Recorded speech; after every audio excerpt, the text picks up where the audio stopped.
성도님들, 매일 새벽 이 자리에 나오시는 우리 성도님들은 어찌 보면 기도의 전문가라고 할 수 있겠는데요. 기도가 무엇일까요?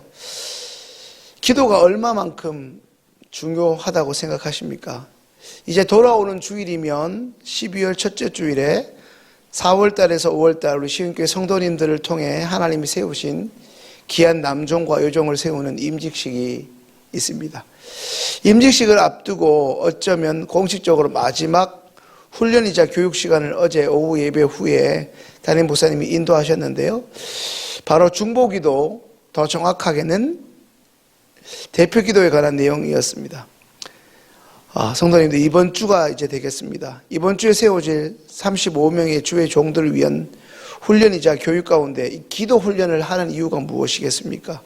단순히 순번제로 돌아가는 이 기도 순서를 사고 없이 막힘 없이 잘 감당하기 위함 그 때문이겠습니까? 물론 그 이유도 없지 않겠지만 그건 못지않게 중요한 것은 우리의 기도, 다시 말해 이 중보기도가 사실 너무 중요하기 때문이겠죠. 단순히 예배 때마다 이 순서의 일환으로 회중을 대표해서 누군가가 기도 순서를 맡는 것, 그것도 참으로 중요하겠지만 교회에서 예배 시간, 그리고 예배당이라는 장소를 벗어나 교회에서의 시간보다 훨씬 더 많은 시간을 보내는 우리의 민낯이 노골적으로 드러나는 우리의 일상의 자리에서 바로 이 기도의 삶을 살아가도록 훈련받고 교육받는 것이 너무나 중요하기 때문입니다. 이것은 소위 기도 순서를 충실하게 혹은 소위 말해서 은혜롭게 잘 감당하는 그 이상의 의미입니다. 성도님들, 오늘 본문은 우리 그리스도인에게 가히 호흡이라고 불릴 만큼 너무나 중요한 이 기도에 대해서, 그것도 나를 위한, 우리 가정을 위한 이 기도의 울타리를 넘어서서 타인을 위한, 더 나아가 공동체를 위한 기도까지 그 기도의 대상과 범위를 넓혀가면서, 말 그대로 기도의 지경을 넓혀가면서 무엇보다 지속적으로 그들을 위하여 기도할 것을 말씀하고 있습니다. 비록 자신은 결혼하지 않은 미혼이었지만 아들이라고 여길 만큼 사랑하였던 자신의 사역의 후계자요 동역자인 젊은 목회자 디모데에게 목회적 권고이자 조언을 하기 위해 쓰여진 첫 번째 편지 이 디모데 전서에서 사도 바울은 오늘 본문 2장에서 가장 먼저 회중 예배 혹은 공중 예배에서 중보기도해야 할 것을 어린 디모데에게 권면합니다. 이제 오늘 말씀 1절 함께 읽습니다. 그러므로 내가 첫째로 권하노니 모든 사람을 위하여 간구와 기도와 도구와 감사를 하되. 방금 읽은 1절에서 첫째로라는 말은 시간적 순서라기보다 중요성을 말씀합니다. 바울은 1절에서 모든 사람을 위하여 간구와 기도와 도구와 감사를 하라고 권면하고 있습니다. 다른 이들을 위해 다시 말하면 다른 이들을 위해서 중보하는 삶을 살아가라는 의미입니다. 그렇다면 성도님들, 중보기도가 무엇입니까? 잘 알고 있는데 대답하라면 참 낯설죠. 예전에 한번 설명드린 적이 있습니다. 구원이 뭐라고 제가 이전 교회에서 물었다 말씀드렸습니다. 그러니 권사님이 구원이 구원이지요, 구원을 왜 묻냐고 해서 서로 난감했던 기억이 있습니다. 구원이라고 하면 잘 아는데 누구에게 설명해 보라고 하면 대략 난감합니다. 우리에게는 익숙한데 설명하기 참 어렵습니다. 중보기도가 뭡니까? 한마디로 중보는 중개자의 역할을 하는 것입니다. 이 땅의 어떤 권력자와도 비교조차 할 수 없는 온 우주 만물을 그저 빛이 있으라 하니 빛이 있었어요. 제가 청년들 사이에서 늘 강조하는데 빛이 싫은데 하지 않고 빛이 있으라면 빛이 있는 거예요. 이게 창조자의 권능입니다. 말씀 한마디로 창조하신 전능하신 하나님께서 누군가를 연결하고 그의 인생을 부탁하는 행위가 바로 중보기도입니다. 하나님 없이 살아가는 불쌍한 인생이 있습니다. 그를 불쌍히 여겨주십시오. 이렇게 의탁하는 행위가 중보기도라는 것입니다.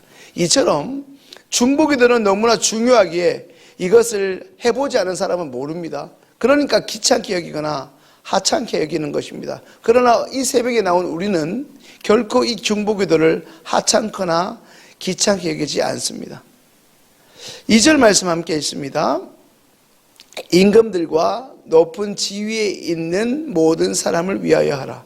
이는 우리가 모든 경건과 단정함으로 고요하고 평안한 생활을 하려 함이라. 방금 읽은 2절의 핵심은 무엇일까요? 높은 자들을, 다시 말해 권력자, 위정자들을 위해 기도하는 것이 결국에는 소외되고 약한 자들을 위하는 길이라는 말씀입니다.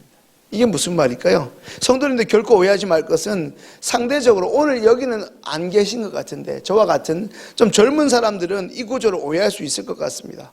아마도 마치 권력자들에게 아부하거나 아첨하라는 것으로 들릴 수 있기 때문입니다. 성도님들, 정말 어려운 사람을 도와줄 수 있는 사람이 그럼 누구입니까? 바로 그들을 도울 힘과 고난과 책임을 위임받은 사람일 것입니다. 오히려 그 책임을 맡은 이들이 그 책임과 의무를 저버리지 않고 남용하거나 복지부동하지 않고 그 일을 제대로 감당할 때 우리 주변의 어려운 사람들의 삶 또한 개선되고 달라질 수 있습니다. 그들을 위해서가 아니라 어려운 사람들을 위해서, 그 어려운 사람들을 위해서 일하도록 위임받은 사람들이 일을 제대로 할 수 있도록 기도하라는 말입니다. 때로는 건의도 하고 때로는 민원도 넣어야 되지 않겠습니까? 이것은 여당과 야당, 보수와 진보, 그리고 그 보수든 진보든 그들을 지지하든 반대하든 이것과는 전혀 무관하게 이 땅에 두 발을 디디고 살아가는 그리스도인이라면, 더군다나 국민의 삶에 영향을 끼치는 지도자와 위정자들을 위해 기도할 책임이 우리 그리스도인들에게 있음을 결코 잊지 말아야 한다는 말씀입니다. 3절 말씀 함께 읽겠습니다. 이것이 우리 구주 하나님 앞에 선하고 받으실 만한 것이니. 성도님들, 여기서 이것이 난 무엇을 의미하겠습니까? 먼저는 1절에 모든 사람을 위한 기도를 가리키고 더 나아가 2절에서 언급했던 이 땅의 높은 자들을 위한 기도를 포함하고 있습니다. 그러니 3절의 말씀은 하나님께서 우리 성도들이 이 땅의 지위 고하를 막론하고 모든 사람, 없는 사람, 천한 사람들까지 포함하여 이 땅에 존재하는 모든 사람을 위해 기도할 때 하나님께서 이를 기뻐하시며 그것을 우리의 삶의 예배로 받으신다는 의미입니다. 사랑하는 시온교회 기도의 용사 여러분, 우리는 주로 어떤 대상을 위해 주로 기도하고 있습니까?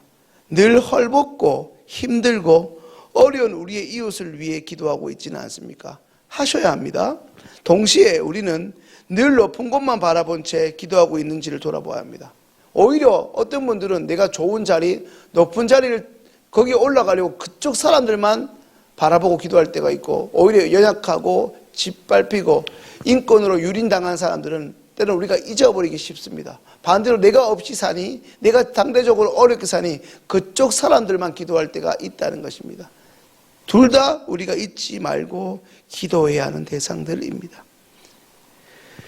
누구의 말처럼 우리 인간은 결코 혼자 고립되어 혼자 살아가는 무인도에 거주하는 사람들이 아니기 때문입니다.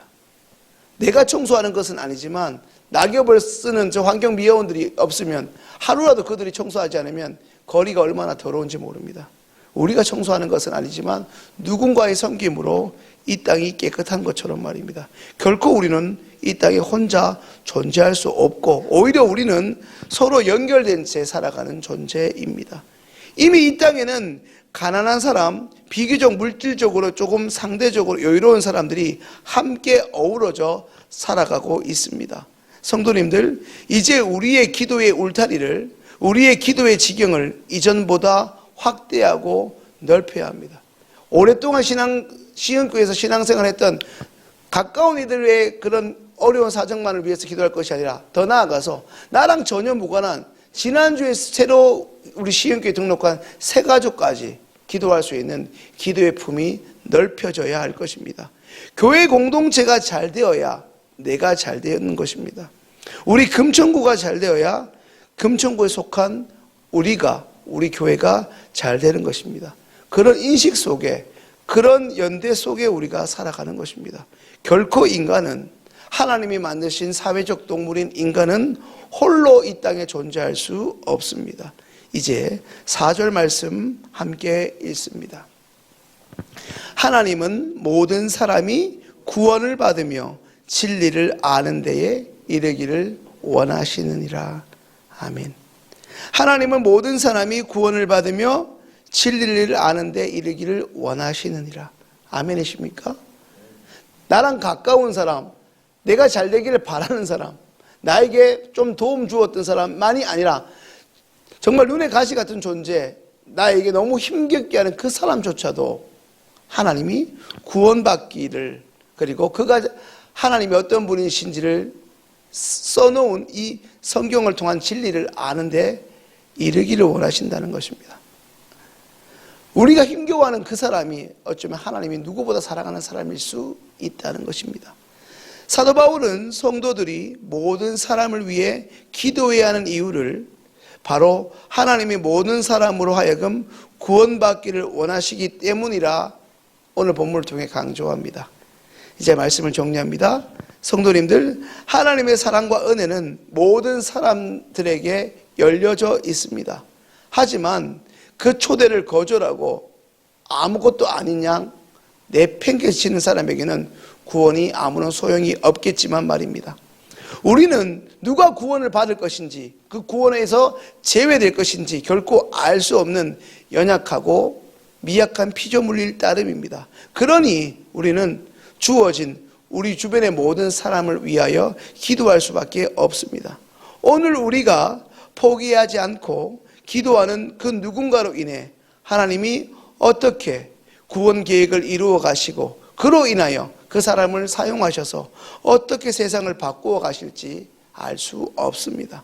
그저 우리의 좁디 좁은 이 시야와 편견을 내려놓고 하나님의 구원 사역이 오늘도 두 손을 모으는 우리를 통하여 확장될 수 있기를 기도할 따름입니다.